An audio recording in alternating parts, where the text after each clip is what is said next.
Hello and welcome to Lightways at Life Astrologer with me, Anna Isabel.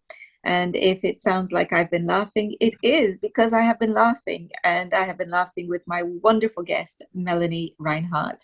Hello, Melanie. Hi, hello Anna. Nice to see you again. And yes, we were having a good chuckle back there. and, and we were chuckling about Uranus. Well, he's always full of surprises, and you just have to laugh because otherwise the alternative is shock. And I think we kind of decided that the word was wow. Yeah, that's the signature tune of Uranus is wow. So we are almost on the eve of him going into Gemini. Yes. I wonder what you feel it this is bringing to us. We've had this very tumultuous period of Uranus in Taurus, and it's now about to change sign. And it would be lovely to hear your thoughts on where we are and the trajectory, that if anyone might guess where Uranus is going to go, where might he go? Yeah. Yeah. So as I shared with you before we went live, you know, I had many ideas. I was looking forward to this conversation.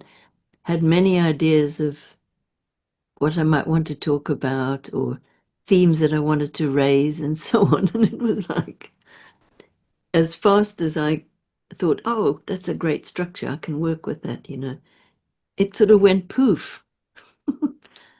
And my anxiety level was really rising by the day. And then, of course, I realized, oh, that's like a metalogue of the workings of Uranus. So the word metalogue, which I love dearly, it comes from the work of Gregory Bateson, I think a book called The Nature of Mind. And the definition of metalogue means that which we are speaking about is also arising. And for me, that's such a wonderful thing as a companion to astrology, because that often happens in astrology. And I'm sure any of you watching who've done some study in astrology, you will know that if you get interested in something and really focus on it, it starts to come alive all around you and within you and in your dreams. And it shows just how alive the whole art actually is. And there's a kind of correlate to metalogue, which is that, yes, what we're speaking about can arise, but we also speak about that which is arising. And so I stopped worrying about the fact that all my little plans went poof, and I was left. I was left with just a few shreds, kind of thing. Um, so much to say, my goodness. Perhaps a brief nod into the most commonly known story of origin about Uranus. And then I have a little surprise for you afterwards. And Anna, this will be a surprise for you as well, because I didn't tell you about this bit. But anyway, so the creation myth goes, and this is according to Hesiod. Important to remember that other of the classical Greek authors don't tell quite the same story. There can be all kinds of details which are different, and some even central themes are different. But anyway, the most commonly known one, I think, goes as follows. So, the primordial beginning was chaos. And that's defined differently by different authors. Some say that the chaos consisted of water and mud, in other words, liquid earth, out of which arose the primordial earth goddess, Gaia. And she parthenogenically conceived a son who was named Uranus. Her son Uranus was also her consort. And so their matings together gave rise to all kinds of different creatures, including the Titans and many of the well-known Olympian gods. But now the nature of the interaction between Uranus and Gaia is very interesting and poignantly relevant, because for the last 7 years or so, Uranus has been passing through the earth sign, the first earth sign of Taurus. And we certainly have seen a lot of turbulence on the earth and from the earth, and to do with the elements and so forth. But anyway, back to the myth for now. So it's said that Uranus rejected all of the children that he bore with Gaia. And I understand the reason for that rejection was that his children weren't perfect. They were of the earth and earthy. They weren't boundless sky creatures like him, the god of the sky. And so over time, his wife Gaia got seriously fed up with this unceasing pattern of her husband Uranus's fertility coming her way, where she was loyally producing all of these children, all of which got rejected. So she plotted with one of her offspring, who was Kronos, that's astrological Saturn, plotted with Kronos to overthrow Uranus, which duly happened. It's all gruesome, really. So mother and son crept up upon Uranus, and while he was sleeping, castrated him.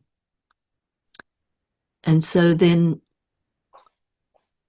his bleeding genitals were thrown into the sea. And that's one of the versions of the origin story of Aphrodite, who arose, and one of her epithets was the foam born. So she was born from the foam of the sea. And some of the blood from those genitals fell on the land, and that gave birth to the Furies. That's a whole other story. So it's kind of dramatic and turbulent and violent, you know. Now, Kronos received an oracle that he too would be overthrown, just like he overthrew his father.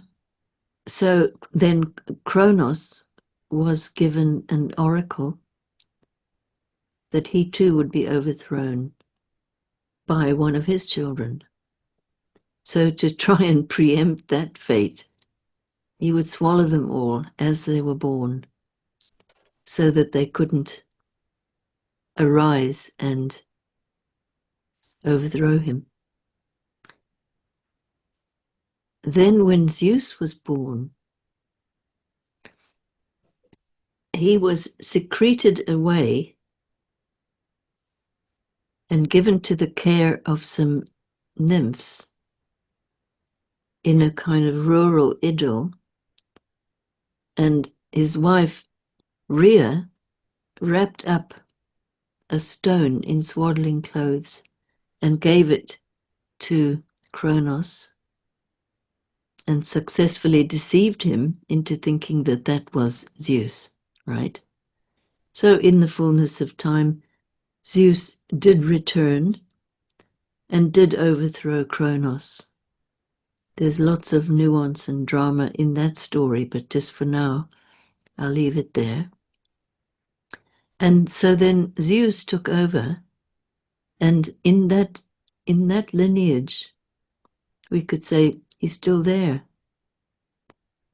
And it could be a fascinating imaginal exercise to try and imagine, well, how does the story go on from there?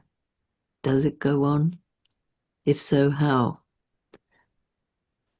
But I've always found this whole story a bit uncomfortable because, you know, between the three generations, so father, grandfather, and son, there's so much turbulence and violence. And although, of course, it's easy to see that kind of thing out there in the world, you only got to pick up a history book or turn on the radio, and that is how it goes. Violent succession, overthrowing, deception, etc. And in the back of my mind, I've always been thinking, you know, surely there's a harmonious way to have the wheel of time move forward into the next phase or the next phase and so on. And so recently, to my utter thrill, I did find a story in which Uranus does also feature, which is really different. So here is a Uranian version of his origin story. And I'm going to read this. This is from an article written by a woman called Stephanie Goodart, who was a Rosicrucian. And it's quite old. It dates way back. So I'm going to read this paragraph, which is about a character called Phanes, Phanes. So here we go. In the beginning, all was dark, and nothing existed but two winged serpents. They mated and produced a brilliant egg.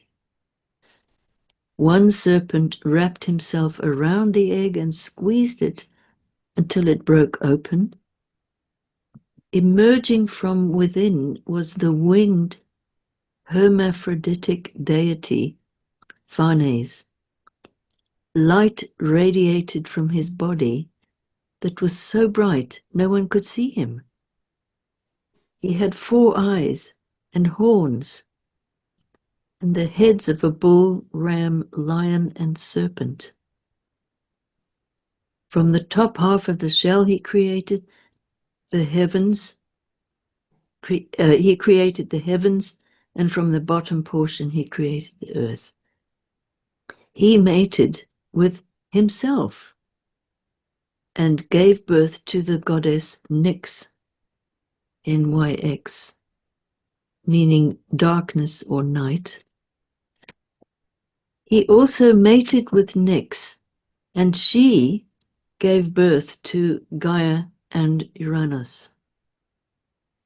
Phanes then began to create the physical world by assigning a place for the sun, moon, and stars. So, in this version, Uranus is not the son of a primordial Earth Mother. They are created together from Nyx or night, and it's Phanes, this golden luminous figure behind them, who creates the world and the sun, moon, and stars. I thought that was quite marvelous. It's been a long time since I've heard that. I'd forgotten that one. Yes. when it's like I refound it and I thought, oh yeah, I'd forgotten about that. Yeah. It's an important part of the Orphic mysteries, which actually seem to predate the world of classical Greece. And the figure of Orpheus, there's quite a lot of parallels with Orpheus and some of the stories in the Bible, Jesus and Christ, because Orpheus, still today, we don't really know if there was somebody called Orpheus who actually did live. But if there was, he was like a transmitter of wisdom coming down from a time even more ancient than his life. So there are people, historical people, who have been earmarked as possibly Orpheus, and so it goes back to the 5th century BC. But, he didn't invent the Orphic hymns and the Orphic mysteries, but he was like a custodian and transmitter of them. So I found that all very evocative, Yes. Hmm. Which one resonates with you most and why? So when I look at the world and politics and history and all of that, the Hesiod version with the violent overthrowing and all the dramas and castrations and all of that horror, that kind of fits. But if I tune into this Orphic story, that seems to fit better in the inner world. And of course, the Orphic mysteries were an initiatic process that very much involved the inner life of the soul. They were not a political movement or a historical movement. In fact, their teachings and their work, which include the famous Eleusinian mysteries, were often secret. And Orpheus is said to have traveled and traveled, so passing through. So we didn't have a church or a mosque or an institute and a library and all of that. And so the Orphic hymns are pretty much known now by scholars to have not all been written by the same person or in the same period, but like a collage collected up by different, probably totally unknown people down the years in the Orphic stream. And, in the Eleusinian mysteries, they lasted for almost over whole millennium. They were so secret that nobody knows the full story of exactly what they were or what happened. There's some bits and pieces that have come forth, but one had to take a vow of secrecy on pain of death, actually.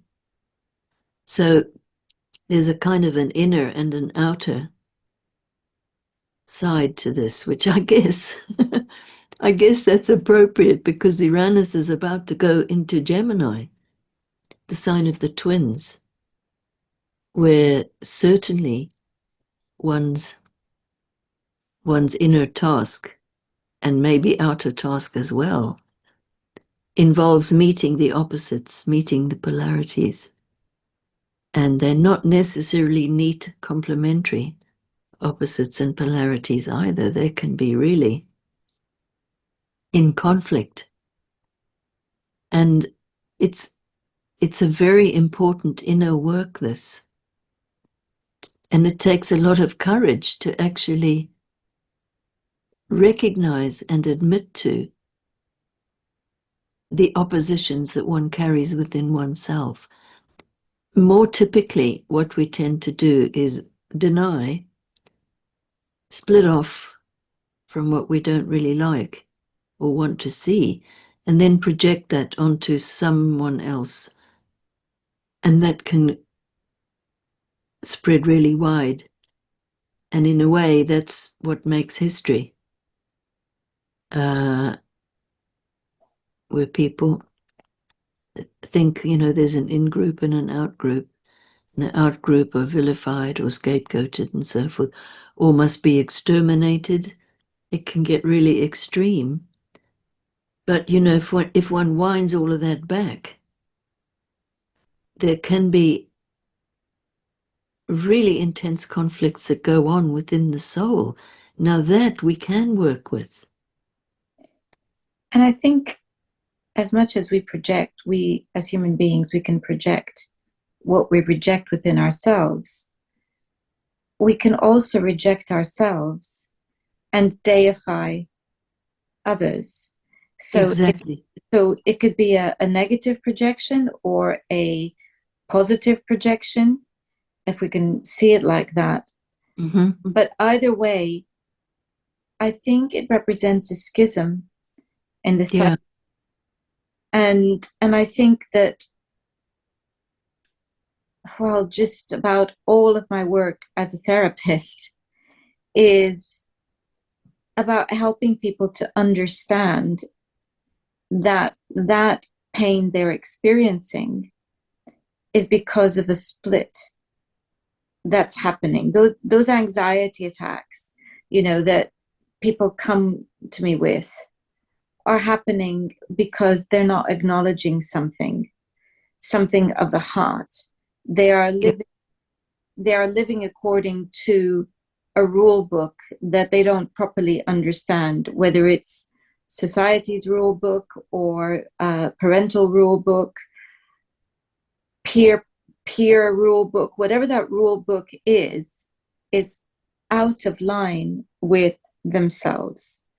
And Yeah. and I think it's that schism. And do you know what? As I'm speaking with you, I'm thinking how that fits in with the story of the twins who are separated, Absolutely. Yes. and the pain that causes, that separation causes, um, to the remaining twin. And Yeah. those twins are within us, and it's, you could think of it as the body and the soul, or the mind and the soul, or however you want to put it.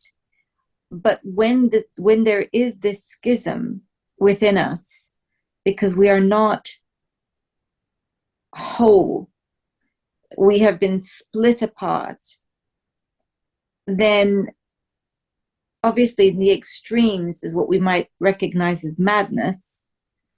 But in the everyday coping with living, it manifests as all the reasons why people come to see me, whether it's addiction, whether it's anxiety attacks, depression, whatever it is, it always amounts to this, that schism that's there. And I think in Gemini, or with Uranus in Gemini, it's a very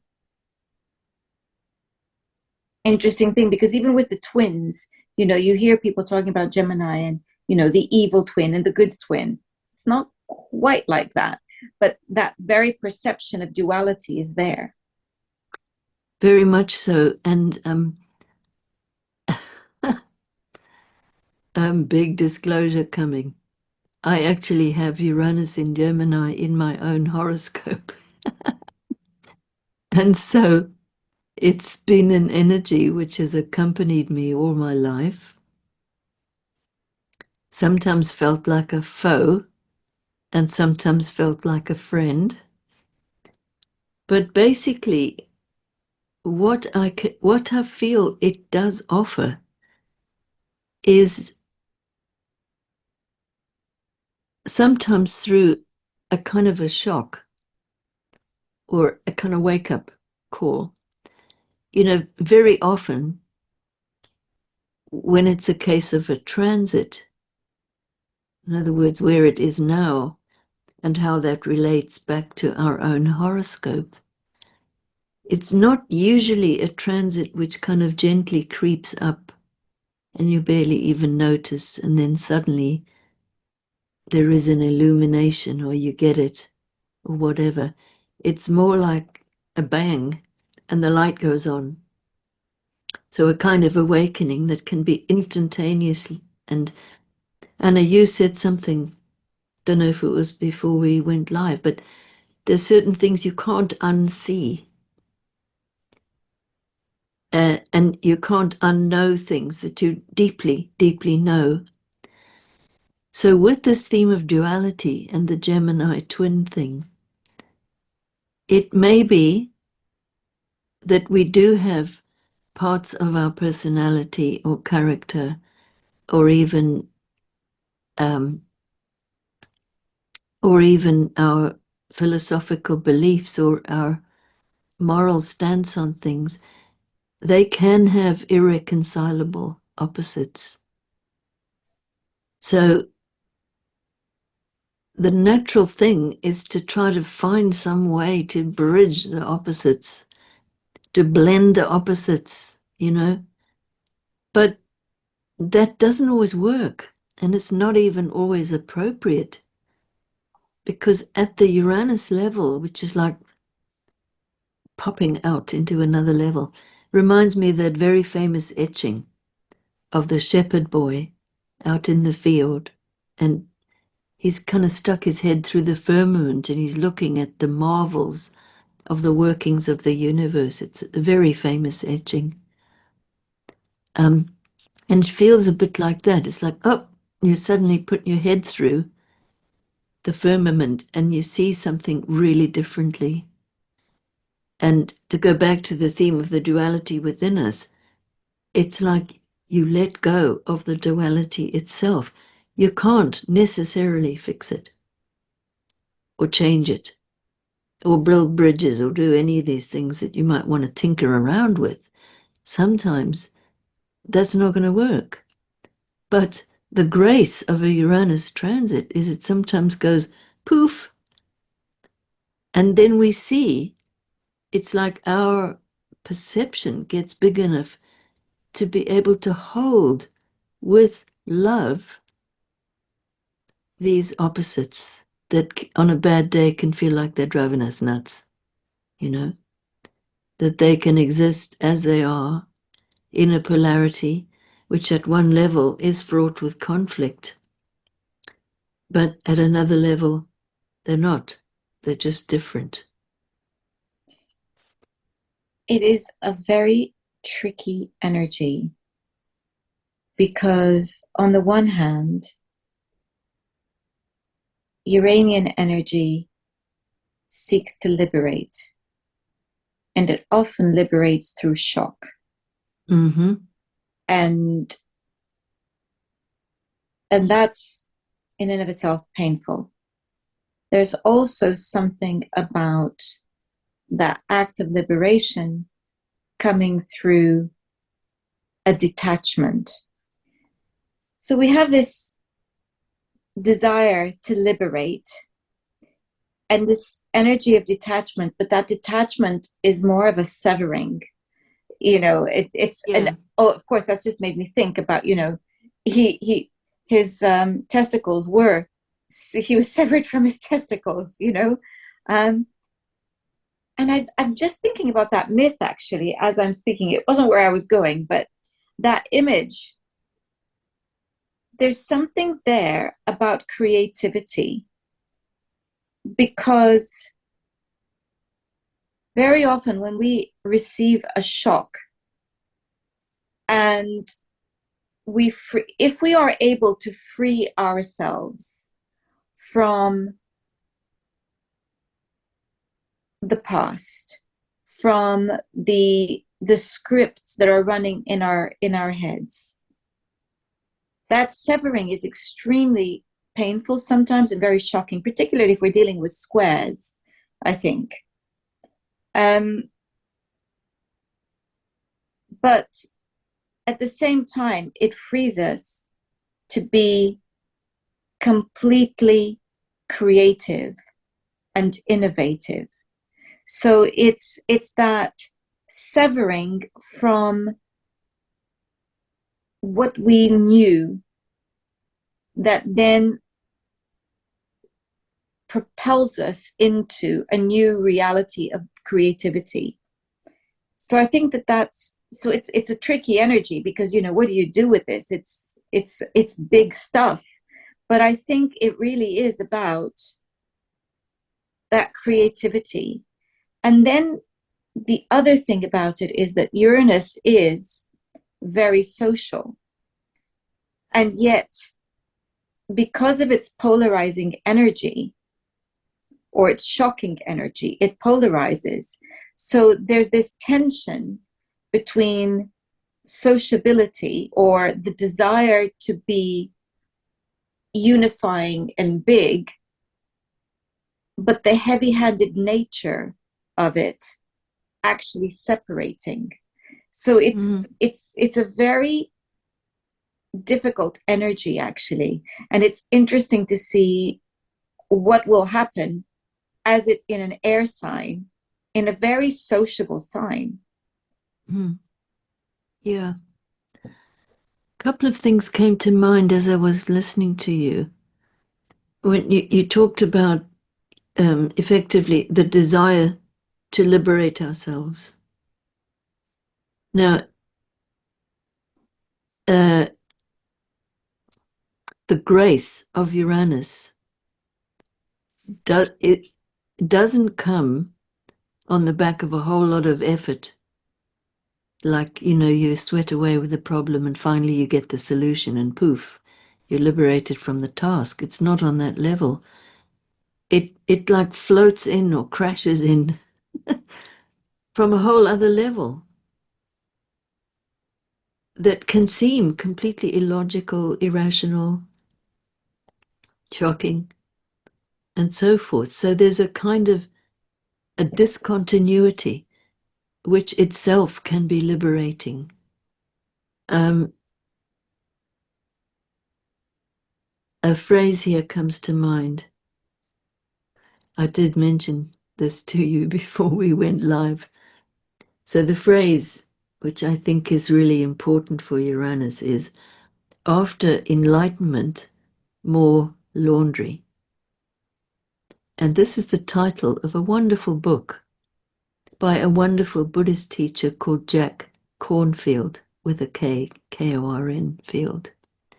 Beautiful book with a gorgeous title, because that's very much something important in the Uranus dynamic, because it's as if we can feel that we have been blipped out of time, blipped out of our usual space, etc. And that can be very liberating. But then it's like after enlightenment, more laundry. And so it's something about how we handle the laundry part of it, whether we get agitated and angry and don't want to deal with it, or give it to somebody else to do, or whatever. But there's a reciprocality between these two, and I love it. It's almost as if in that phrase, after enlightenment, more laundry, there's something important there about the reciprocity between Uranus and Saturn. And that brings us back to the dynamic between the ideal and the practical, or idealism and realism, and Yes. the whole dynamic that existed between him and Gaia and the children that were being produced, not to Yes. liking, because they were of the earth. And because they were of the earth, they were distasteful to him because he was a sky god. Exactly. In terms of creativity, as you were referring to that, I've spoken with many people who are struggling with their own creativity. And sometimes if one peels that back, there's a kind of Uranian equivalent kind of feeling, like, well, I know I won't be able to do it well enough, or I can't seem to get it right. And it's like the Uranian perfectionism actually castrates their creativity. And I think many people go through that in one way or another. And sometimes, you know, that perfectionism, there can also, if you peel that one back, there can be a kind of an ideology back there, meaning an idea which has sort of become as if it has authority, and it shapes the form of your life. And that's all wrapped up with the Uranian process as well. But I think what's to me, what's really being pointed to is a state of consciousness, because if something is going to be a genuine kind of awakening, it's not going to be a dissociative one. We may have to go through a period of dissociating, but that's why the laundry is so important, because we need to know how to come back from a dissociative experience. We need to know when we are doing that. It's not that we mustn't do that. It may happen anyway, but being aware enough to know that that's happening, and then finding our particular unique way of kind of coming back into contact, grounding ourselves, centering ourselves. And of course, there, working with the body, working with nature, can be absolutely invaluable. Working with, Oh, sorry, no, carry on. I was just thinking about what you said about working with the body and working with nature, which I think is where we are at because of the shock of Uranus in Taurus and the subversion of nature, which we've been experiencing on every level. I guess the most obvious and most recent being the attack on farmers. And yet I think that there are some people out there dealing with the laundry, which on this particular subject, or this particular aspect of Uranus and Taurus, which is seeing a resurgence of looking at farming in a very natural way, in a very organic way, in organizations such as Pasture for Life, which are looking at the health of the soil in order to have the health of the cattle, in order to have the human health, and looking at not allowing pests to build up in the soil by moving the cattle very specifically and frequently from fields to fields, allowing everything to regenerate all the time. So we have that. We also have the popularity of biodynamics, which is an extraordinary Steiner-led way of gardening or farming that is about seeing the earth as being alive and working with the stars, working with the planets, working with the moon and the seasons, but at the same time also understanding how to create life in the earth. So all of this is a huge antidote to the idea that humanity is the enemy, which, we are not the enemy. We are nature. We are part of nature. But there's that schism that's been created between us and nature by people who actually just really want to make money. I mean, I'm simplifying, but this is the bottom line today in the 21st century. That's what's been happening. A farmer said to me, an old farmer in his 80s last year said to me, the trouble began when farming stopped being a way of life and started being a way of making money. Yeah, absolutely. And I just thought, wow, that's exactly it. And he said it.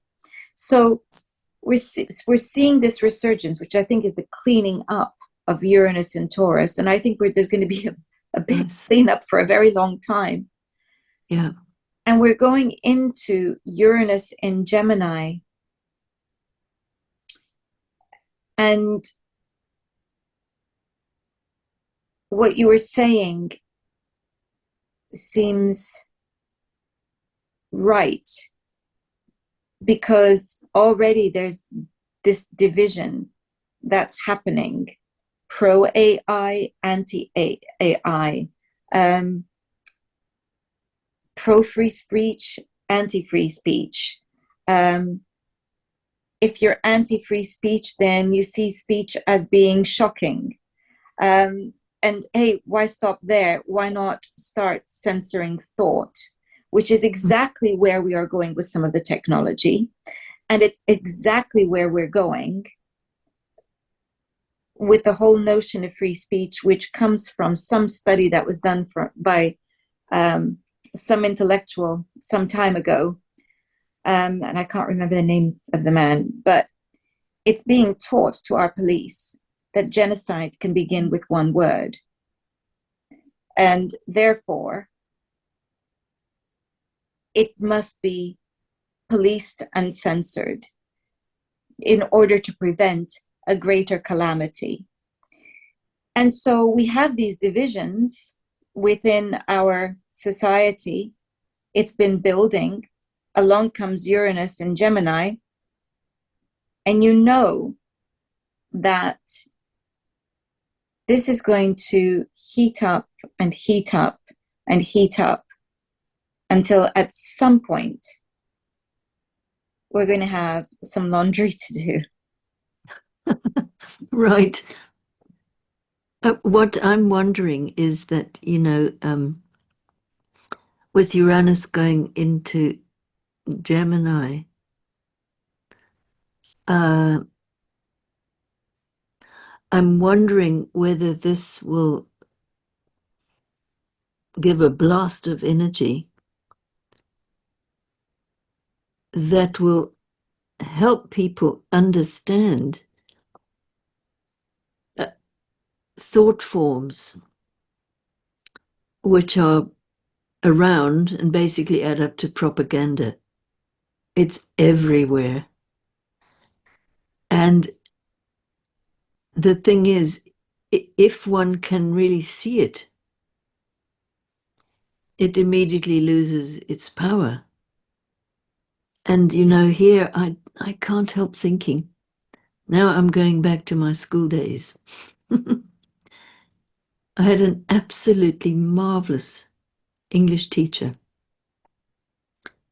And she was actually a Scottish woman of the kind of prime of Miss Jean Brodie archetype, magnificent woman.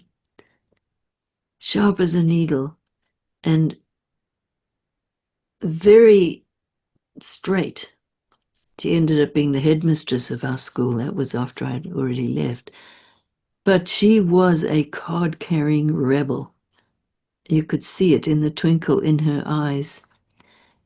So we had a class called Use of English. That was one of the subjects you had to pass at A level, I think. I think that was for us kind of dumb colonials out in the sticks. But anyway, she kind of wormed all kinds of interesting things into that class. And one of them was she set us an exercise Now, this, I have to say, was in what used to be called Rhodesia, it's now Zimbabwe, uh, in the late 60s, so like way back. There was no television, no, obviously no internet, no nothing like that. And yet, the project she set us, that we had to study adverts, be they in the cinema, in the newspaper, in magazines, and we had to analyze them according to what she called the 3 S's. That was sex, security, and status. And the task was to analyze each advert and to find out which of the 3 S's they were engaging with to raise fear or to raise envy. And she said, that's all you need to know about propaganda. If you can see those, you will retain your own mind and you'll be able to brush off anything, you know. And I never forgot that. And even sometimes when I'm listening to the radio, I think, oh my God.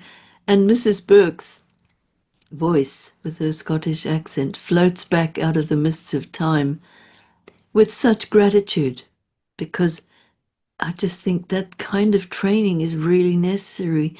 We have to develop immunity to the myriad of pressures and influences that go on at the mental level.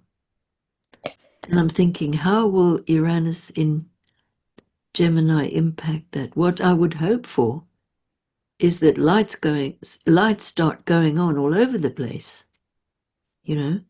And of course, it could also be that the big collective thought forms about what's right and wrong and what's the best way to this and that could get even more powerful with Uranus in Gemini. I don't know. Except, Gemini is a sign where things can be changeable and flexible. So to That's, me, there's some hope in that. yeah, that's the hope, is the flexibility of Gemini. But it is, there are two twins. And I think before we get to the reunion of the twins, there will be a separation. And I think we're going to get those who are seeing, as you've said it. I love your teacher. Wow. That's just brilliant. Those who can see that and those who can't. And I also, there's something here about a fracturing of the mind, the potential of the fracturing of the mind, with the pain of the forced ideals. Mm-hmm. Yeah, that's another part of conditioning and propaganda. Because it's I'm almost seeing that Munch painting, mm-hmm.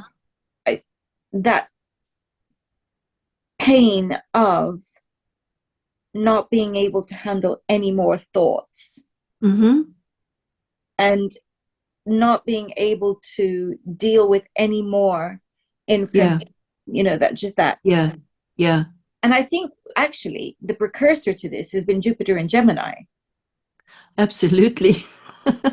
Because the stirring up all kinds of whirlwinds. Absolutely, it's almost like it's a pre-shadowing of what's to come with Uranus and Gemini, because already the level of the speed of information that's coming at us is huge, and Jupiter throwing his thunderbolts, making people go, what do I choose, what do I think, that too is very confusing.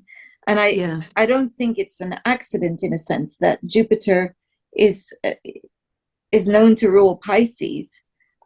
People think, oh, they only think of the modern rulers. They forget about the link between Jupiter and Pisces. And I do think that that's that confusion that Jupiter throws at us. And in this case, with it being in Gemini, it's all the information. And what do I believe? What do I believe? What do I know? What's true? What's not true? How do I choose? And then in comes Uranus and Gemini, when everybody's already going, oh, no more. Can I just come off this grid for a while now? And I think that's the other thing we're going to have to contend with. So when Uranus goes into Gemini, how do you see that interacting with the kind of state that you're describing? I'm not sure. I think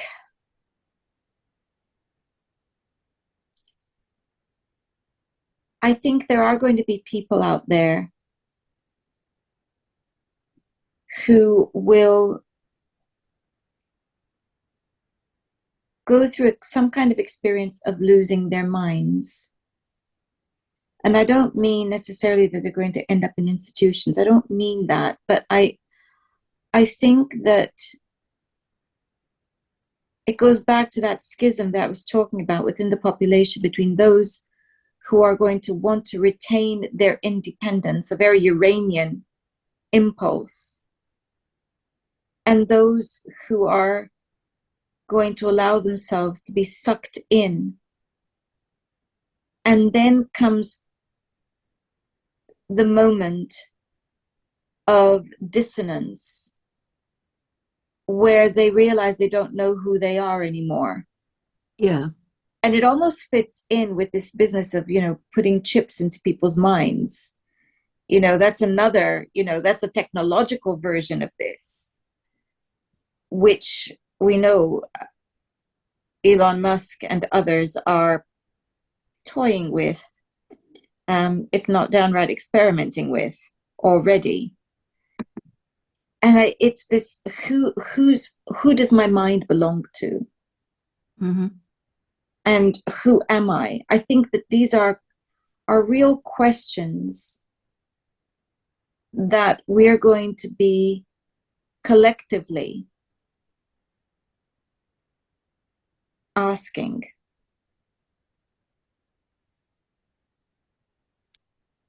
Yeah, so as you were talking, what also came to mind for me was, there's a number of mystical traditions, spiritual traditions, that place importance on the condition of not knowing or feeling like the mind has reached the end of its functionality and usefulness. Okay. So I think one thing that might well be happening is that people who get in a mental logjam like you're describing, it's so tiring and so scary when that happens. But they might well be guided through one way or another, because that's how the universe works. There's always guidance out there, if we are listening and watching, and sometimes even if we're not listening and watching, because we live in a loving universe fundamentally.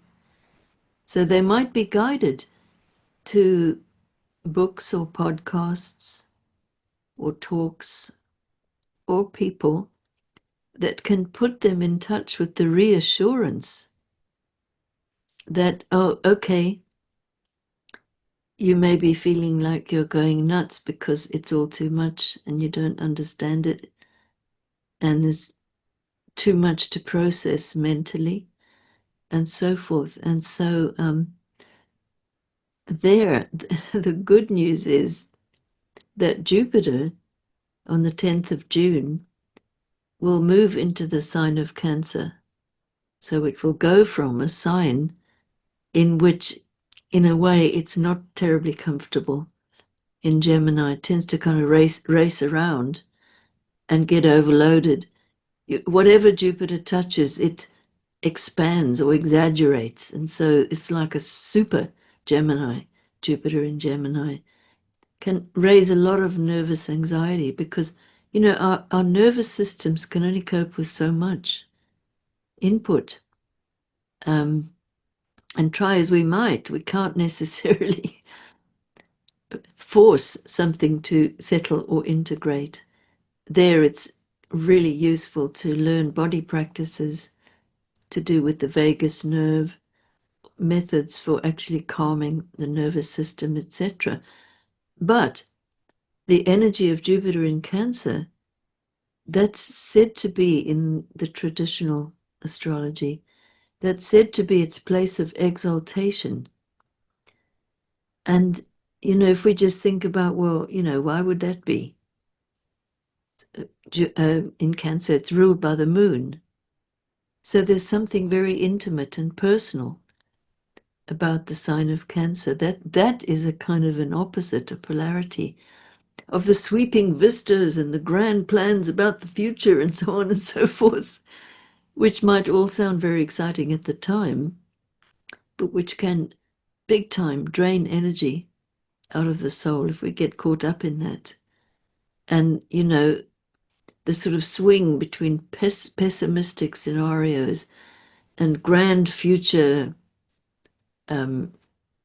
projects and possibilities. That's part of the mental landscape that we live in. And then, we could say, just kind of dramatizing it a little bit, when Jupiter goes into Cancer, well, we know how to unhook from all the above and go and have a nice warm bath, phone up a friend, stroke the cat, etc. So our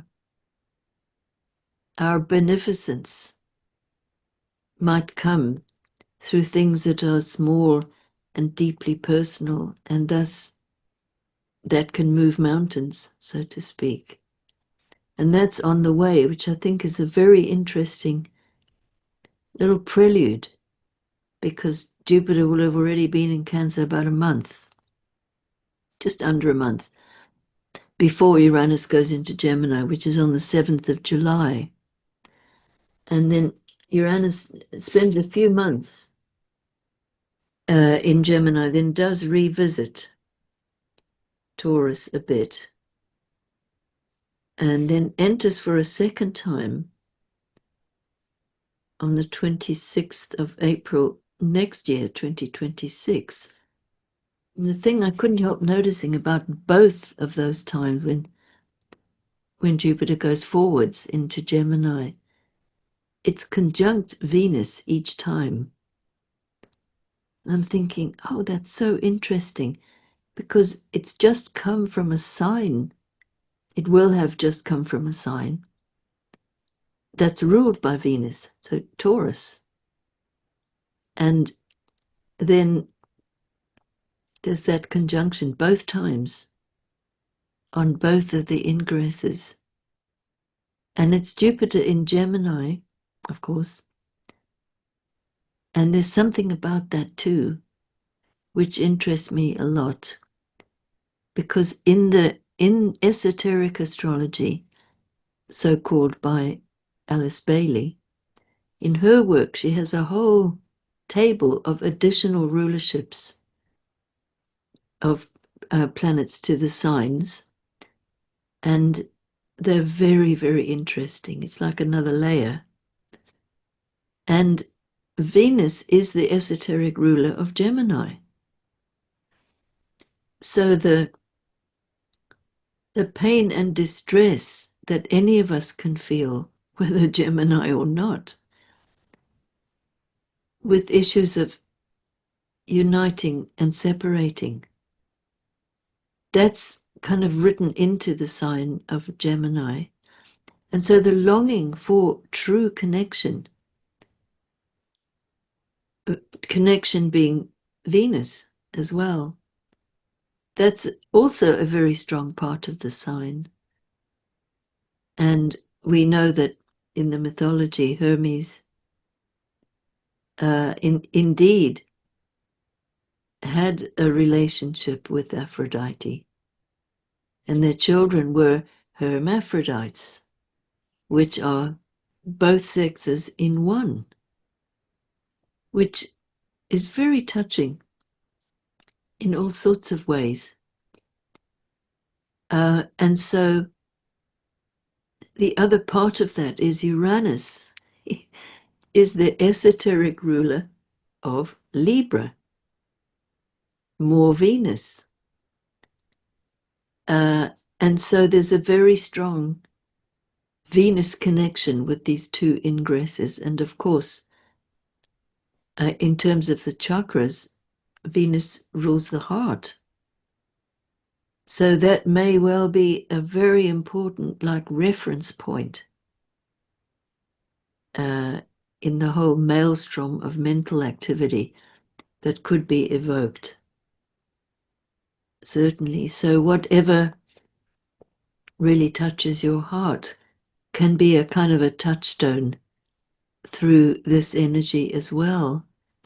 And again, I think of friends. I also think of music, really important. Music can be an enormously healing influence on us. If we have a really favorite music, to allow ourselves to just be there with the sound and let it permeate through us.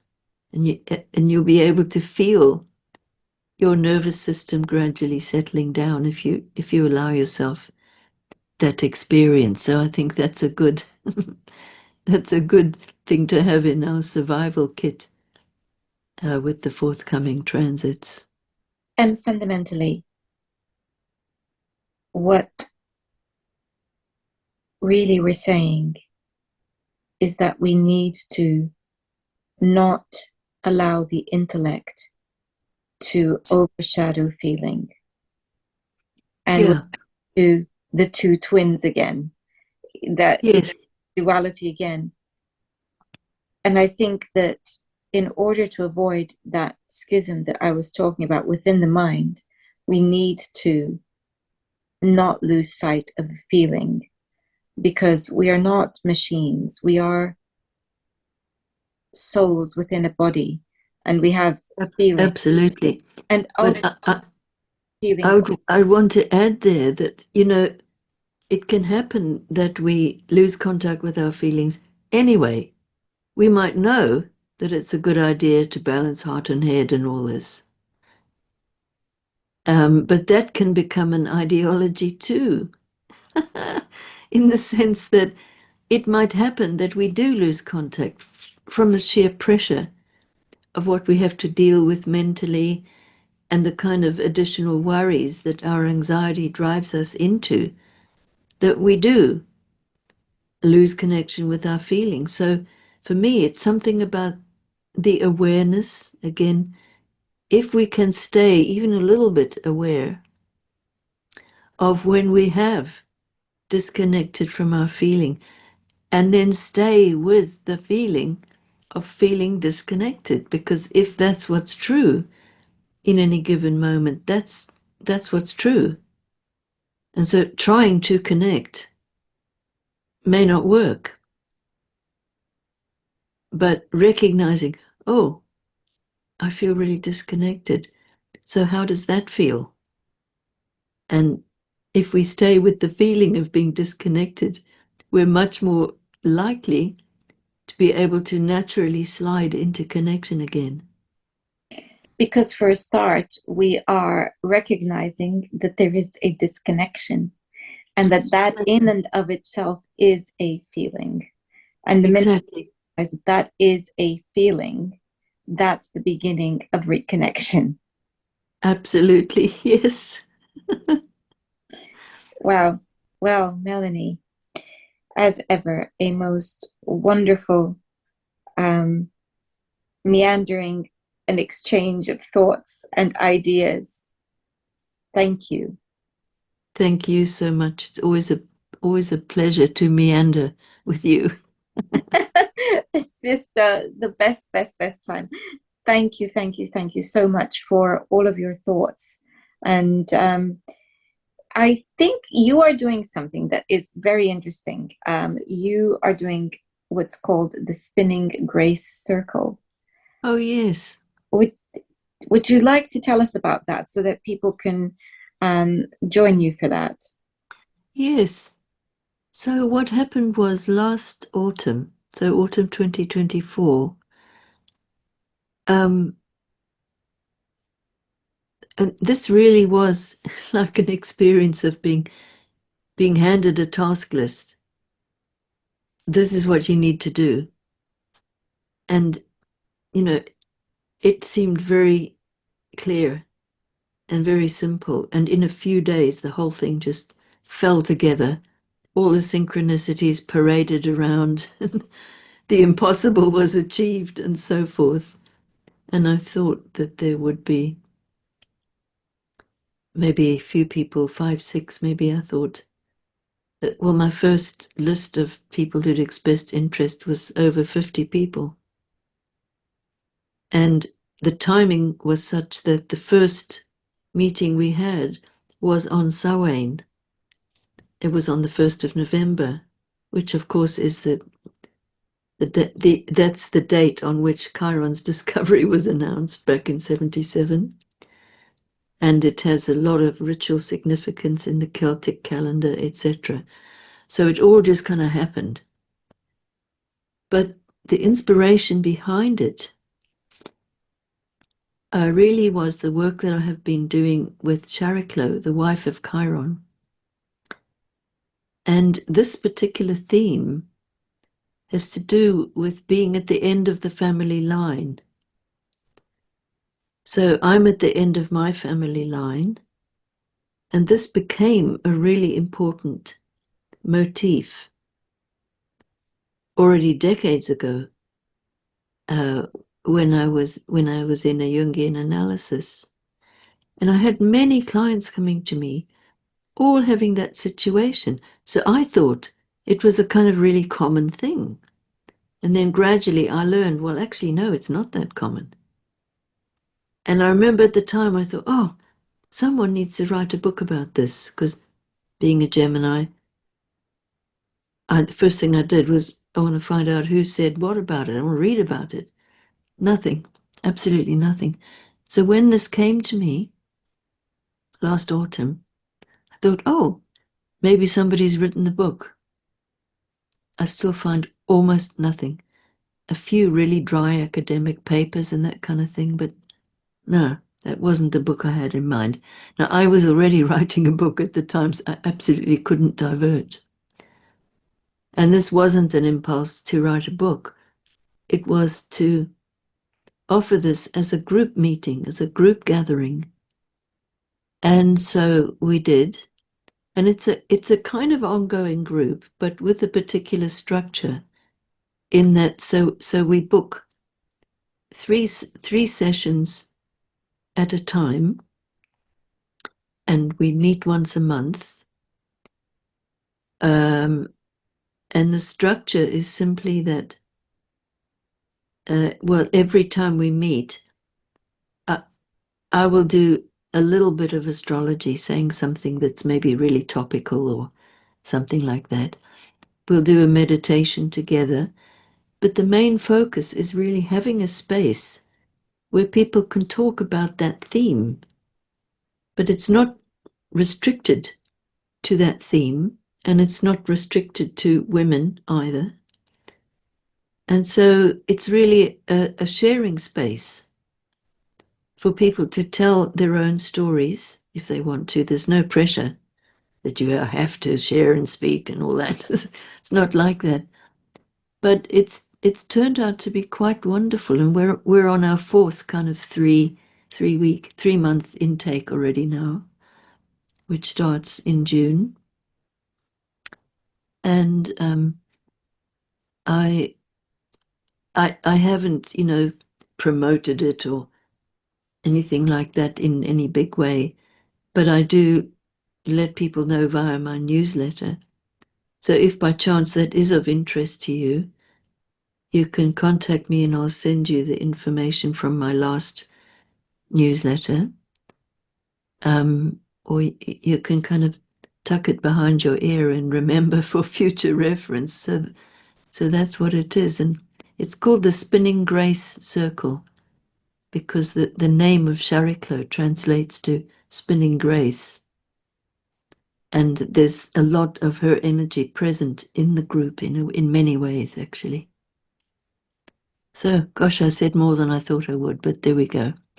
Oh, that's beautiful. I love the idea, and I wanted to make sure that people got to hear about it. So, can you let everyone know how to find you? What's your website?